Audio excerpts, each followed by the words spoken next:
Hello everyone, সবাই কেমন আছো? আবার এন্ট্রি নিলাম নতুন একটা ভিডিও নিয়ে।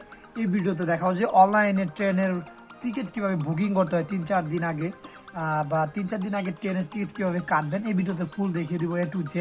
চলেন বেশি কথা না বলে মোবাইল স্ক্রিনে যাওয়া যাক। মোবাইল স্ক্রিনে আসার পর তোমরা বিকাশে অ্যাপসে ক্লিক করবে। ক্লিক করার পর বিকাশ পিন নাম্বারটি দিয়ে তোমরা বিকাশে লগ ইন করে নেবে। লগ ইন করা হয়ে গেলে স্ক্রল করে নিচে চলে আসবে। নিচে চলে আসার পর বাংলাদেশ রেলওয়ে তাদের অফিসিয়াল পেজে ক্লিক করবে। ক্লিক করার পর তারা তাদের পেজে নিয়ে আসবে। নিয়ে আসার পর আই এগ্রিতে ক্লিক করবে। ক্লিক করার পর তোমরা ফ্রম স্টেশন তুমি যেখান থেকে উঠবে, আমি জামালপুর টাউন থেকে উঠবো দিয়ে দিচ্ছি, এবং টু স্টেশন আমি যাব হলো ঢাকা, ঢাকা দিয়ে দিচ্ছি, এবং ডেট অফ জার্নি আমি 4 তারিখে যাব, 4 তারিখ দিয়ে দিচ্ছি, এবং চয়েসে ক্লাস আমি এস চেয়ার সিলেক্ট করছি, সিঙ্গেল সিট এস চেয়ার। এখন ফার্স্ট ট্রেনে ক্লিক করবে। ক্লিক করা হয়ে গেলে তোমরা নিচে চলে আসবে। দেখতে পাচ্ছ যমুনা এক্সপ্রেস এবং অগ্নিমিনা এক্সপ্রেস আছে। অগ্নিমিনা এক্সপ্রেসে দেখতে পাচ্ছ এস চেয়ার শূন্য, সিট নাই। উপরে একটা সিট দেখা যাচ্ছে, one seat available S chair Jamuna এক্সপ্রেসে। ভুকি নাওতে ক্লিক করা ক সিটে কোনো সিট দেখা যাচ্ছে না। বগি কতে সিটে ক্লিক করার পর তোমরা দেখতে পাচ্ছ কোনো বগিতেই কোনো সিট নাই। কোনো সমস্যা হইতে পারে, হয়েছে মনে আমি বলতে পারছি না সঠিক। নিচে আসার পর তোমরা অগ্নিমিনাতে যেহেতু এক চেয়ার নাই, আমি 7 চেয়ার নেব, 21টা আছে। বুকিং নাওতে ক্লিক করব। বুকিং নাওতে ক্লিক করার পর দেখতে পাচ্ছ ম্যাক্সিমাম 4টা সিট তোমরা কাটতে পারবে। কতে কোনো সিট নাই।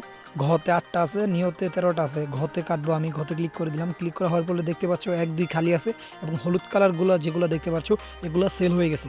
নিচে স্ক্রল করার পরে দেখতে পাচ্ছ 52, 53, 57, 58, 59, 60 এগুলো সিট খালি আছে। জানালার পাশে 53 নাম্বার সিটটাই তোমরা দেখতেছো, এই সিটটা আমি কাটবো। এই সিটের উপরে আমি ক্লিক করে দিব। ক্লিক করে দেওয়ার পরে বেগুনি কালার হয়ে যাবে, নিচে চলে আসবে। টিকিটের মূল্য দেখতে পাচ্ছ 160 টাকা। দেখতে পাচ্ছ জামালপুর টাউন স্টেশন 7:42 PM আমি সন্ধ্যার দিকে গাড়িতে উঠবো। তারপরে তোমরা দেখতে পাচ্ছ কন্টিনিউ পারচেস, কন্টিনিউ পারচেসে ক্লিক করবে। ক্লিক করা হয়ে গেলে তোমরা যার এনআইডি কার্ড দিয়ে রেজিস্ট্রেশন করেছো তার নামটা চলে আসবে, MST Aklima adult, mobile number আমার, জিমেলও আমার। তারপর নিচে স্ক্রল করবে, তোমরা যেই মেথড দিয়ে পেমেন্ট করবে, বিকাশ, রকেট, উপায়, নগদ, আমি বিকাশ দিয়ে দিব, এর জন্য বিকাশে ক্লিক করছি। তোমাদের কিন্তু 20 টাকা চার্জ কাটবে অগ্রিম টিকিট কাটার জন্য। বিকাশে ক্লিক করার পর লোডিং নেওয়ার পরে দেখতে পাচ্ছ যেই বিকাশ নাম্বার দিয়ে তোমরা পেমেন্ট করবে, বিকাশ নাম্বারটি এখানে বসিয়ে দিবে।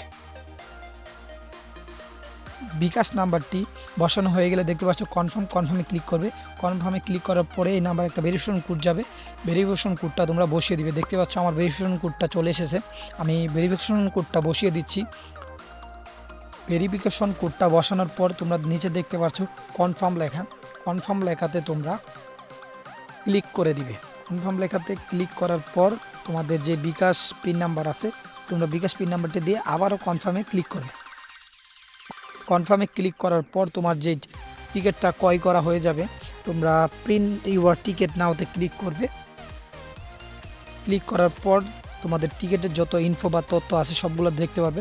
টিকিটটি তুমি স্ক্রিনশট মেরে তোমার ফোনে রেখে দিবে। গাইস, আশা করি ভিডিওটা সবাই বুঝতে পেরেছো। আর যদি ভিডিওটাতে বুঝতে কোনো সমস্যা হয় তাহলে আমাকে কমেন্ট বক্সে জানাও। আর তোমরা বাংলাদেশ রেলওয়ে পেজে কীভাবে রেজিস্টার করবে, যদি এই বিষয়ে ভিডিও চাও তাহলে আমাকে বেশি বেশি কমেন্ট করে জানাও। আমি নেক্সট ভিডিও এই টপিকের উপর বানাবো। বাঙালি হয়ে বাংলায় দেখুন এবং বাঙালিকে সাপোর্ট করুন। ভিডিও যদি আপনার কাছে হেল্পফুল হয়ে থাকে তাহলে আমার চ্যানেলে একটা লাইক করে সাবস্ক্রাইব করে আমার সাথে থাকুন নতুন নতুন ভিডিও আপডেট পাওয়ার জন্য। আল্লাহ হাফেজ।